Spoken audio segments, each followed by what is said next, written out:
मेरे साथ मंच पर उपस्थित उत्तर प्रदेश के यशस्वी मुख्यमंत्री श्रीमान योगी आदित्यनाथ जी, सहकार भारती के अध्यक्ष श्रीमान रमेश वैद्य जी,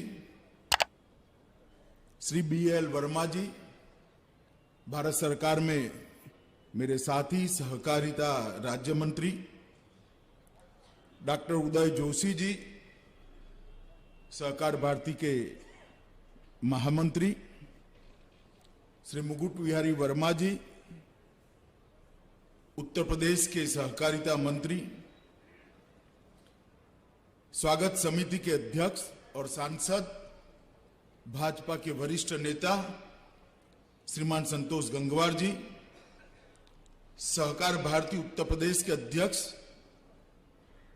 श्री रमाशंकर जी, सहकार भारती उत्तर प्रदेश के महामंत्री डॉक्टर प्रवीण सिंह जदौन जी और देश के 600 से ज्यादा जिलों से आए हुए सहकार भारती के सभी प्रतिनिधिगण और देश की सभी नामांकित सहकारी संस्थाओं से आए हुए गणमान्य अतिथि,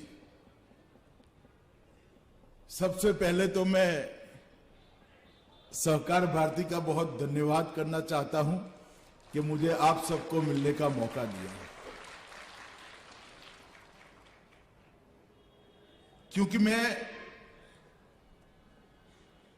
बहुत लंबे समय से सहकारिता से जुड़ा हुआ एक कार्यकर्ता हूं। पैक्स से लेकर एपेक्स तक सभी प्रकार के चुनाव लड़ा भी हूं, जीता भी हूं, हारा भी हूं और सहकारिता के अंदर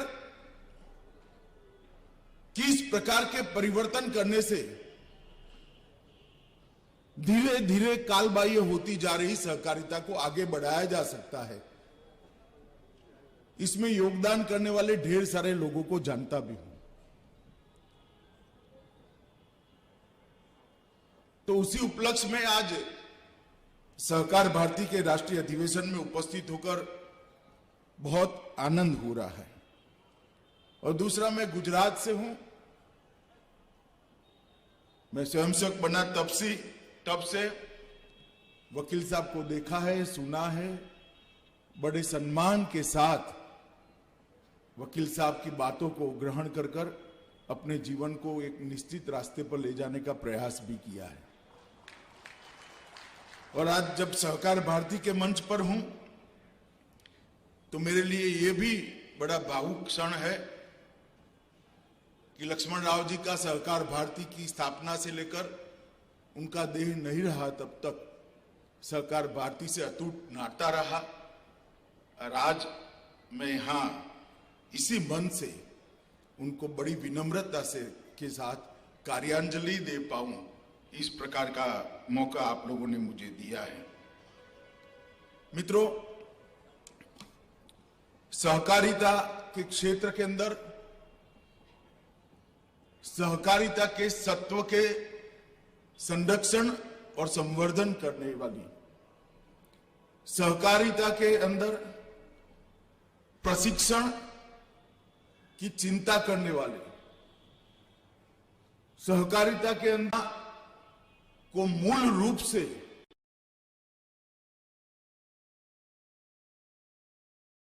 अखिल भारतीय संस्था नहीं है।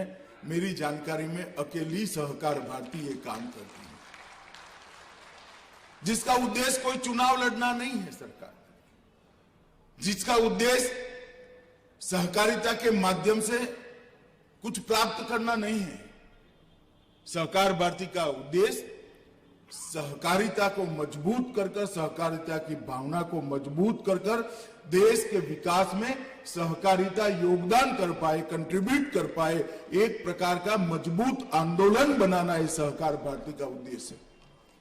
इस प्रकार से निर्मल प्रकार की बहुत अच्छे उद्देश्य वाली और पवित्र तरह से चलती ये संस्था है इसलिए मैं आप सबको इसके कार्यकर्ता होने के नाते, इसके प्रतिनिधि होने के नाते मैं बहुत बहुत बधाई देना चाहता हूं। और आप जब सहकारिता का काम कर रहे हो, सहकार भारती का काम कर रहे हो, तब आप इतना जरूर याद रखना कि आप आत्मनिर्भर भारत के लक्ष्य को पूर्ति का एक साधन बनकर काम कर रहे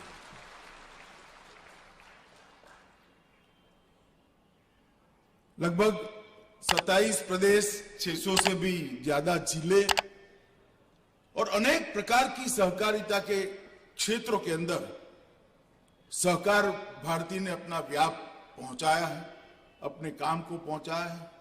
आज एक छोटा सा बीज जो बोया गया था, उसको एक वटवृक्ष के रूप में यहां पर इस सभागार में हम देख रहे हैं। और ये आपका 7वें अधिवेशन में 600 जिलों से 3000 से ज्यादा प्रतिनिधि यहां आए हैं। वो बताता है कि सहकार भारती कितना अपने काम को बढ़ाने में इतने सालों के अंदर सफल हुई है। मित्रों, बहुत सालों से देश भर के सहकारिता के साथ जुड़े हुए कार्यकर्ता, संगठन, सहकारी समितियां और अलग अलग संगठनों की मांग थी कि सहकारिता को मजबूती प्रदान करनी चाहिए। सहकारिता को अगर मजबूती प्रदान करनी है तो भारत सरकार में एक अलग सहकारिता मंत्रालय बनाना चाहिए। और वो सहकारिता मंत्रालय धीरे धीरे अलग अलग कारणों से कालबाह्य होता जा रहा सहकारिता के आंदोलन को फिर से एक नई जोम, नई ऊर्जा, नया उत्साह दे और सहकारिता आंदोलन आज भी रिलेवेंट तरीके से देश के विकास के अंदर कंट्रीब्यूट कर पाए। मुझे आप सबको कहते हुए आनंद होता है कि मोदी जी को देश की जनता ने जब दूसरी बार पूर्ण बहुमत की सरकार दी, उसकी दूसरी ही कैबिनेट में उन्होंने विचार रखा था कि एक सहकारिता मंत्रालय का गठन करना चाहिए। और आज हम सब के लिए आनंद का विषय है, देश के प्रधानमंत्री ने सहकारिता विभाग का गठन कर दिया। और मेरे लिए सौभाग्य का विषय है कि उन्होंने देश के पहले सहकारिता मंत्री बनने का मुझे मौका दिया है। सहकारिता मंत्री कोई पद नहीं है, सहकारिता मंत्री जिम्मेदारी है, मैं बहुत अच्छे तरीके से जानता हूं। वैकुंठ भाई मेहता, वीके पाटिल, धनंजय राव गाडगिल, लक्ष्मण राव इनामदार, ऐसे कई सारे लोगों ने जो परंपरा खड़ी करी है, जिस प्रकार से सहकारिता को भारत की आत्मा के साथ ओतप्रोत किया है, इस यात्रा को आगे ले जाना, उसको गति देना, उसको नई दिशा देना और गंतव्य स्थान पर पहुंचाना एक बहुत बड़ी जिम्मेदारी है, मुझे मालूम है। मगर सहकारिता की जब बात करते हैं तो बहुत सारे लोग इस तरह से देखते हैं कि भाई अब कैसे है टिकेगा, इसकी रिलेवेंसी कितनी बच गई है, क्या कंट्रीब्यूट कर पाएगा। मैं सहकार मंत्री के नाते उन सबको ये मंच का उपयोग करते हुए कहना चाहता हूं कि आपको भी मालूम नहीं होगा कि आप जिस लिज्जत पापड़ को खाते हैं वो एक सहकारिता की सक्सेस स्टोरी है। देश के घर में हर रोज अमूल ब्रांड का दूध, दही या छाछ आप पीते हो, वो सहकारिता का एक सफल मॉडल है। देश भर के किसान जिस इफ्को या क्रिप्को के खाद का उपयोग करते हैं वो भी एक कोऑपरेटिव है। और इस सफल कोऑपरेटिव के जो मॉडल खड़े हुए हैं, इसके आधार पर ढेर सारे अलग अलग प्रकार के मॉडल खड़े हुए हैं। और उसका देश की इकोनॉमी में योगदान अगर देखना है तो शायद आज के अर्थतंत्र के अभ्यास करने वालों को इस और कभी ध्यान नहीं गया है। एग्रीकल्चर फाइनेंस में लगभग 19% से 22% शेयर कोऑपरेटिव्स का है। खाद के वितरण में 35% शेयर कोऑपरेटिव का है। खाद के उत्पादन में 25% शेयर कोऑपरेटिव का है। चीनी के उत्पादन में 31% शेयर कोऑपरेटिव का है। दूध की खरीदी और उत्पादन में लगभग 20% शेयर कोऑपरेटिव का है। गेहूं की खरीदी की व्यवस्था में 13% और धान की खरीदारी में 20% शेयर कोऑपरेटिव का है। मैं इसलिए बताता हूं कि इतनी बड़ी व्यवस्था सहकारिता के माध्यम से देश की चल रही है, जो देश को सुचारू रूप से चलाने में मदद कर रही है। और ये सारी गतिविधियों का मुनाफा किसी व्यक्ति के घर में नहीं जाता, किसी व्यक्ति के बैंक अकाउंट में नहीं जाता है, करोड़ों छोटे छोटे लोगों के बैंक अकाउंट में ये जमा हो जाता है। और मैं मानता हूं कि देश के अर्थतंत्र को गति देने में आने वाले दिनों में सहकारिता का योगदान बहुत बड़ा होने वाला है। और आत्मनिर्भर भारत का स्वप्न तो सहकारिता आंदोलन के अलावे सिद्ध ही नहीं हो सकता, क्योंकि सहकारिता ही एक ऐसा जरिया है जिससे छोटे से छोटे व्यक्ति को सम्मान दिलाने का, छोटे से छोटे व्यक्ति की आय को बढ़ाने का काम हो सकता है। आर्थिक विकास कई सारे रास्तों से किसी एक देश का संभव हो सकता है, मगर समप्रमाण आर्थिक विकास, हर व्यक्ति का आर्थिक विकास के अंदर योगदान हो, हिस्सेदारी हो और आर्थिक विकास का फायदा हर व्यक्ति तक पहुंचे, कुछ न कुछ फायदा पहुंचे, ये सहकारिता के सिवा संभव नहीं है। और इसलिए इस आंदोलन को एक नई गति देने के लिए जब प्रधानमंत्री जी ने सहकारिता मंत्रालय की स्थापना की है, उस वक्त हम सब सहकारिता के क्षेत्र में काम करने वाले व्यक्ति, सहकारी समितियां और संगठन, सहकार भारती जैसे संगठन, सब ने इसके विकास के लिए द्रुत गति से संकल्पित होकर मोदी जी के इस निर्णय के साथ खड़े रहना चाहिए। देश में कई सारे ऐसे राज्य हैं जहां सहकारिता आंदोलन आज बहुत अच्छा चल रहा है। गुजरात है, कर्नाटक है, महाराष्ट्र है, उत्तर प्रदेश में भी अब काफी सुधार हुआ है, मध्य प्रदेश में भी काफी अच्छा चल रहा है। कई सारे राज्य हैं, मगर कई सारे राज्य ऐसे भी हैं जहां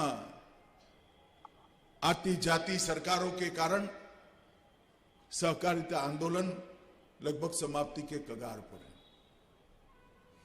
मैं यहां जब सहकार भारती के कार्यकर्ताओं के सामने उपस्थित हूं, तब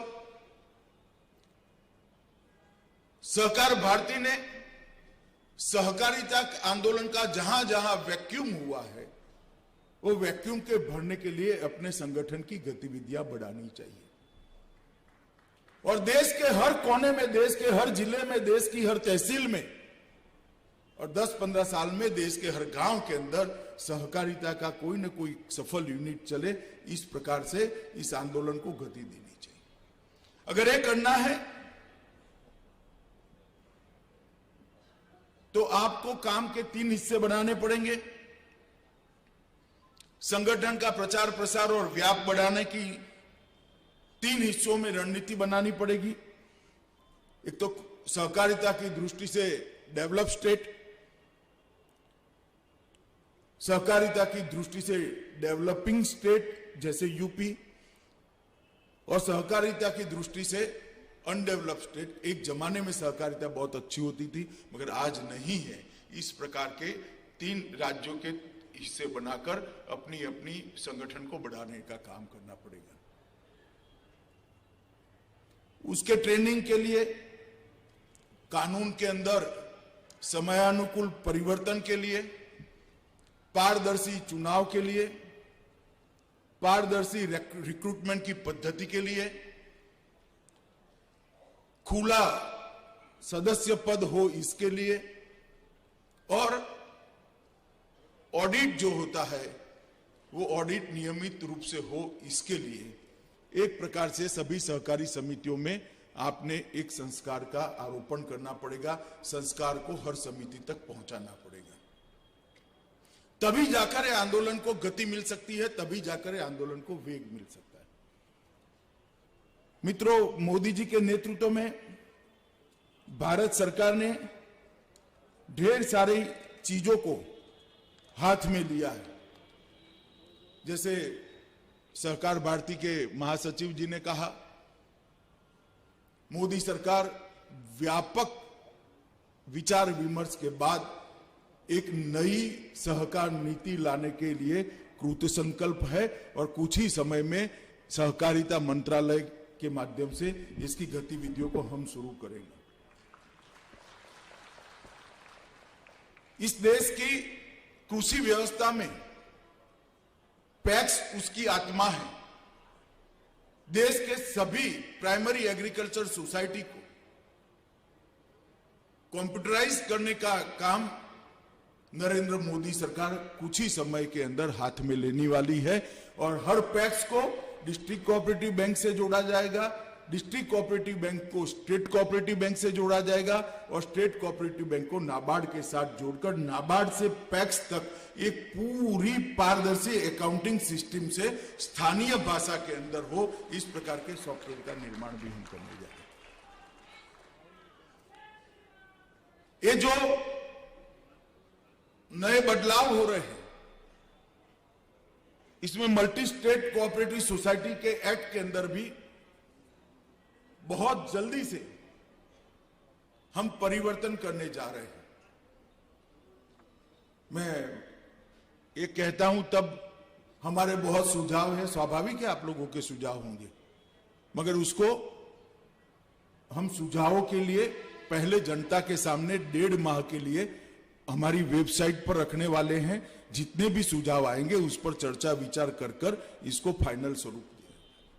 मगर एक मसौदा कुछ ही समय में आपके सामने हम रखने का प्रयास करेंगे। सहकारिता के क्षेत्र में प्रशिक्षण की दृष्टि से आमूल चूर परिवर्तन करने का। अभी तक प्रशिक्षण सहकारी समितियां चलाने वालों का ही हुआ है, इस पर ही ज्यादा बल दिया गया है, या सहकार के प्रचार प्रसार पर। प्राइमरी मेंबर का प्रशिक्षण करेंगे तभी समितियां कंट्रोल में रहेगी, तभी समितियां जवाबदेह बनेगी, तभी समितियों में पारदर्शिता आएगी। तो प्रशिक्षण के पूरे क्षेत्र के अंदर प्राइमरी मेंबरशिप को निग्लेक्ट अब तक किया गया है। अब जो प्रशिक्षण के लिए रणनीति बनेगी, भारत सरकार के तत्वाधान में दिलीप भाई यहां बैठे हैं, उनको साथ में रखकर करेंगे। बहुत राज्य सहकारी संघ के अध्यक्ष भी यहां आए हैं, उनको भी साथ में रखेंगे। मगर प्रशिक्षण में प्राइमरी मेंबर के प्रशिक्षण को भी हम समाहित कर उनको रिस्पॉन्सिबल बनाएंगे और उनके माध्यम से समितियों की जवाबदेही तय करने का हम काम करेंगे। सहकार के क्षेत्र के अंदर नए नए आयाम कैसे जोड़े जा सकते हैं, उसके लिए भी एक टास्क फोर्स काम कर रहा है। वो भी एक नए मसौदे के साथ कुछ समय में देश की जनता के सामने आएगा और सहकारिता के क्षेत्र के अंदर जो सहकारी गतिविधि चल रही है वो एक दायरे में अपने आप को एक सांचे में न ढाल ले, इसके लिए भी भारत सरकार कर रही है। जैसे देश भर में अब प्राकृतिक खेती बढ़ने लगी है, जागरूकता भी बहुत आई है। उर्वरक के कारण, खाद के कारण भूमि की उर्वरा खत्म होती जा रही है। बहुत सारे लोग प्राकृतिक खेती की ओर आगे बढ़ते हैं। बहुत बड़ा मार्केट है उसका ऑर्गेनिक फूड का, मगर क्या कोई किसान इसका फायदा प्राप्त कर पाएगा? क्या कोऑपरेटिव ने आगे आना पड़ेगा। इसके परीक्षण की व्यवस्था, भूमि के परीक्षण की व्यवस्था, उसके उत्पाद के परीक्षण की व्यवस्था, उसके सर्टिफिकेशन की व्यवस्था और फिर मार्केटिंग का चयन। मुझे आनंद है अमूल के चेयरमैन साहब भी यहां बैठे हैं, सोडी भी यहां बैठे हैं। अमूल ने एक प्राथमिक दृष्टि से प्रोजेक्ट रिपोर्ट बनाने के लिए सहमति व्यक्त की है और आगे पर भी रिस्पॉन्सिबिलिटी लेकर चलेंगे। हम पहले 2 राज्यों को हाथ में लेंगे जहां पर ऑर्गेनिक खेती के मार्केटिंग की चैन की व्यवस्था होगी, जिससे ऑर्गेनिक फार्मिंग करने वाले को, प्राकृतिक खेती करने वाले किसान को इसका पूरा फायदा कोऑपरेटिव के माध्यम से उसके बैंक अकाउंट में पहुंचाया जाए। इस प्रकार से नए नए क्षेत्रों के अंदर कोऑपरेटिव का व्याप कैसे बढ़े, ये हमें करना चाहिए।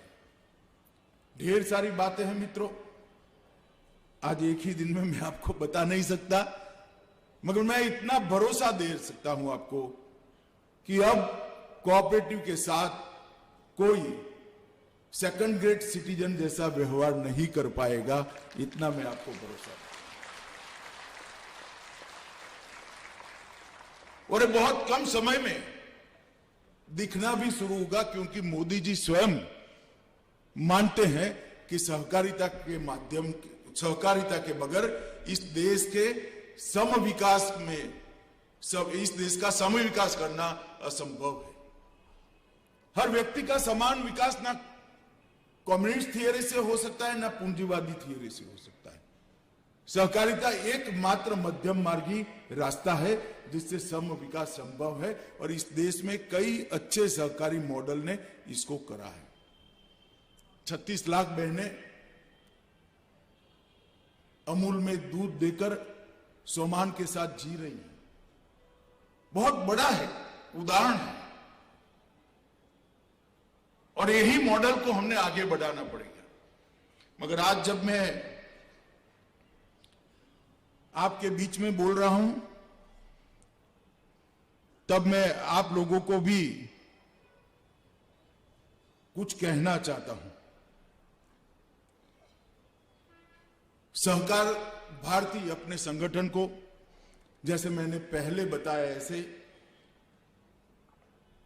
जहां पर कोऑपरेटिव का रीच गांव तक नहीं है, वो राज्यों में नए कोऑपरेटिव बनाने में अपने संगठन का उपयोग कर सकती है क्या? मुझे लगता है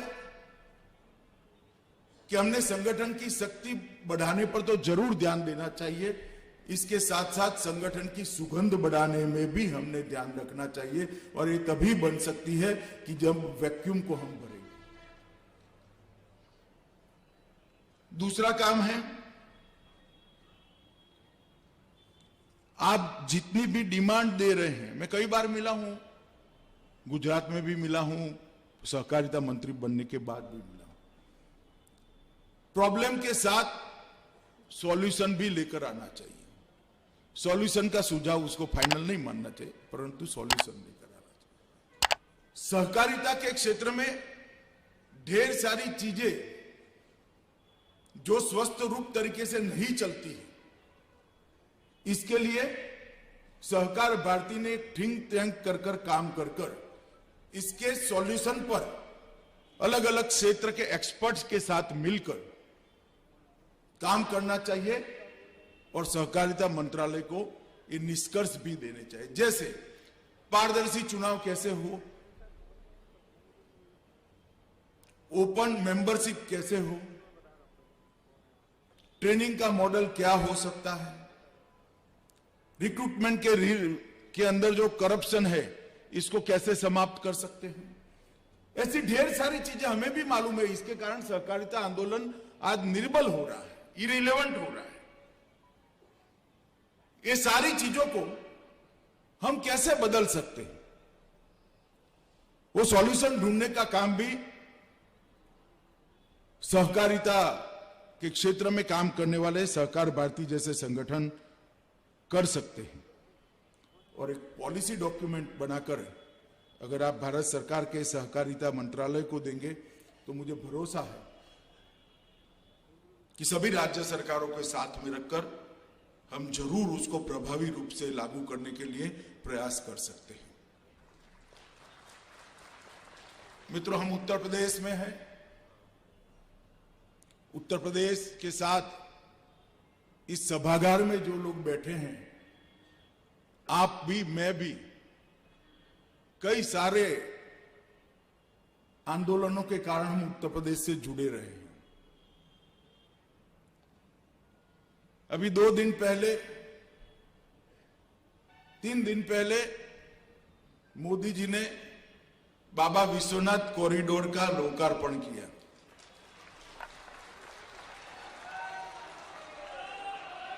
और भगवान काशी विश्वनाथ का ये ज्योतिर्लिंग औरंगजेब से लेकर आज तक जो श्रद्धालु वहां जाता था वो दुखी होकर आता था। वहां की स्थिति को देखकर मेरा आप सबसे आग्रह है, सभी लोग हो सके तो काशी दर्शन कर जाना, दिव्य शांति का अनुभव आप लोग।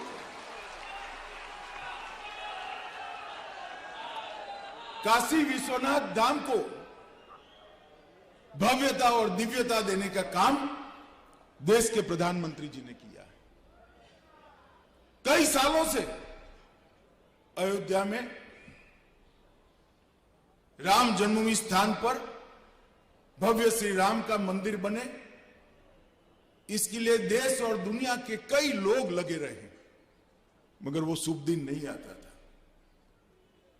जब दूसरी बार मोदी जी को पूर्ण बहुमत मिला, कुछ महीने पहले ही मोदी जी ने उसका भूमि पूजन किया है और कुछ महीने बाद ही श्री राम जन्मभूमि के दर्शन करने का हमें सौभाग्य। उत्तर प्रदेश एक ऐसा राज्य है जो देश का सबसे बड़ा सूबा है। 22 करोड़ की आबादी है। दुनिया के कई सारे देश की आबादी भी उससे 1/3 भी नहीं होती है। मगर कई सालों से यहां की राजनीतिक व्यवस्था चरमराई हुई थी। 2017 में मोदी जी के नेतृत्व में यहां 300 सीटों के साथ सरकार बनी। योगी आदित्यनाथ जी उसके मुख्यमंत्री बने और आज मैं विश्वास के साथ कह रहा हूं, यूपी आज कंट्रीब्यूटर है। यूपी देश के विकास का ग्रोथ इंजन बना। सारे माफिया, सारी अव्यवस्थाएं, सारे भ्रष्टाचार को एक 5 साल के अंदर ही यूपी की सीमाओं के बाहर रखने का काम भारतीय जनता पार्टी की योगी आदित्यनाथ सरकार ने किया है। और आप सब लोग जब यहां आए हैं तो मेरा आप सबसे आग्रह है और योगी जी से भी आग्रह है, बाबा विश्वनाथ का प्रसाद और काशी की पुस्तिका आप सबको वो दे, जिसको आप घर पे भी ले जा सकें। और जहां तक हो सके आप सभी लोग बाबा विश्वनाथ के दर्शन करके जाइए। यही मेरी आप सबसे अभ्यर्थना है। मैं बहुत आशाओं के साथ आप सबके बीच में आया हूं। सहकार भारती एक सहकारिता के क्षेत्र में नया बदलाव लाने के लिए नए सहकारिता विभाग की सहायक बनेगी, इसकी मुझे श्रद्धा है। बहुत बहुत अनंत शुभकामनाएं देकर मेरी बात को विराम देता हूं।